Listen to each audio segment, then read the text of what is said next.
Kepada Tuan dan Puan, para anggota DPR yang terhormat, apa kabar hari ini? Sepertinya tak sebaik biasanya.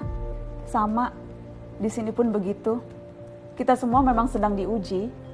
Hidup memang tak selalu baik, kan? Seperti kami-kami ini, Tuan dan Puan juga mungkin lebih banyak bekerja di rumah. Kalau lihat siaran sidang atau rapat terbuka di gedung DPR sekarang sih kelihatannya banyak kursi yang kosong. Tapi biasanya juga kosong kan ya?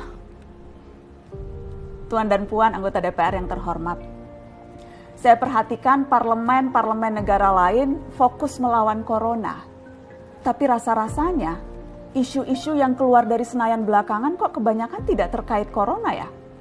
Kami malah membaca DPR bersemangat membahas isu-isu lain.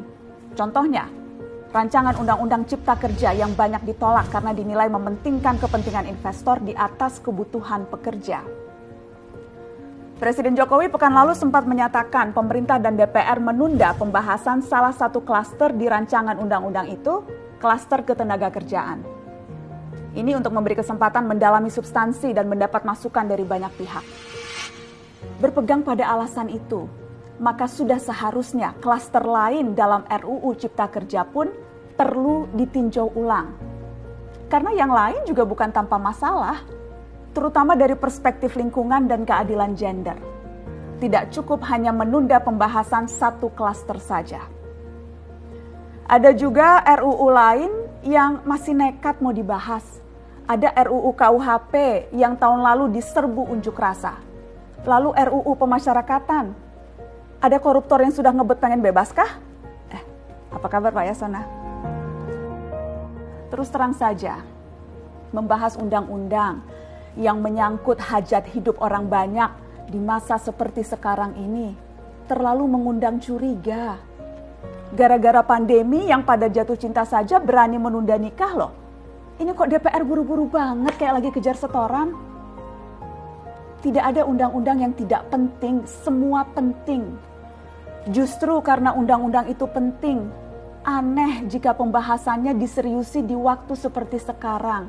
Saat di mana perhatian dan konsentrasi kita sedang terkuras bertahan hidup di tengah wabah.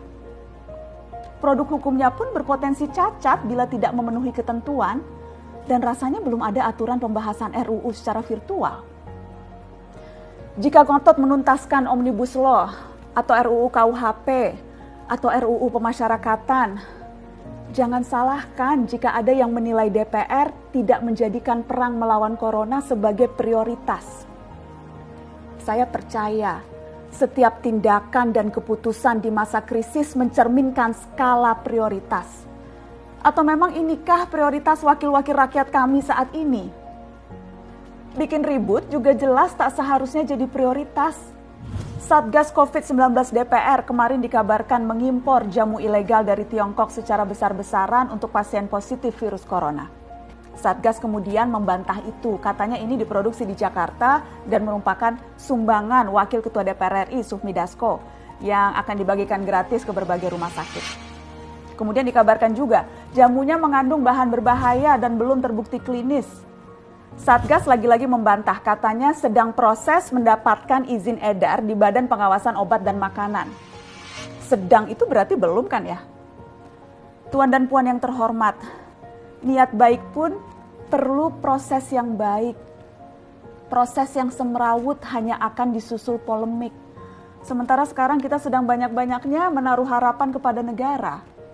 Tindak tanduk DPR salah benarnya akan selalu dilihat.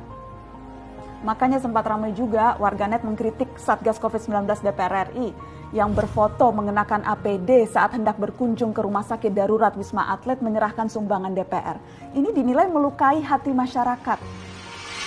Tenaga medis kita saja bertaruh nyawa benar karena kekurangan APD.